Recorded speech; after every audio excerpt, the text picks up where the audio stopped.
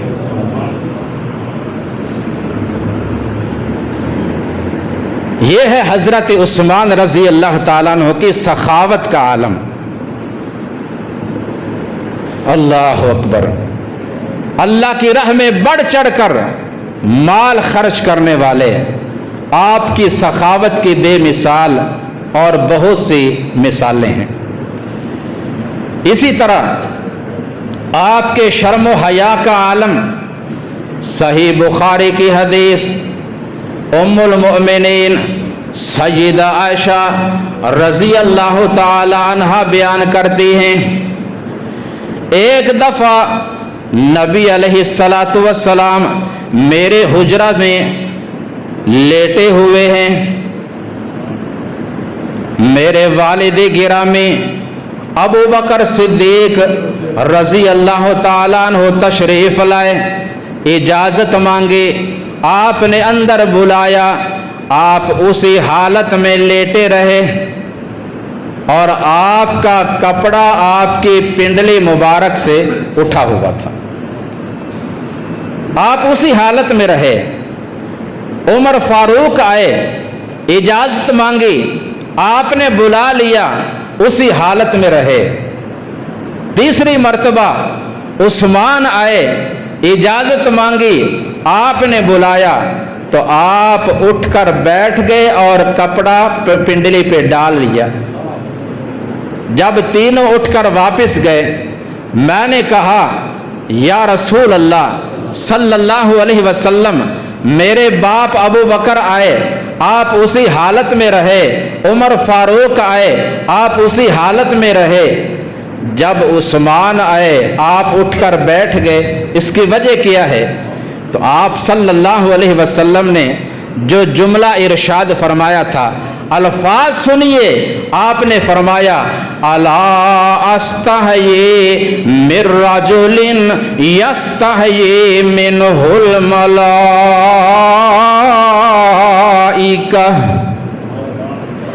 اے عائشہ بھلا میں اس آدمی سے حیا کیوں نہ کروں کہ جس سے آسمان کے فرشتے بھی حیا کرتے ہیں۔ یستحیی منہ الملائکہ، یہ کوئی معمولی بات نہیں، بہت بڑی بات۔ وہ ہستی، وہ عثمان رضی اللہ تعالی عنہ کہ جس کا ادب، احترام، جس کا حیا آسمان کے فرشتے بھی کرتے ہیں۔ اللہ سبحانہ و تعالی ہمیں ان عظیم ہستیوں کے ساتھ سچی محبت کرنے کی اور ان کے نقش قدم پہ چلنے کی توفیق عطا فرمائے۔ سبحان ربک رب العزت عما یصفون وسلام علی المرسلین والحمد للہ رب العالمین۔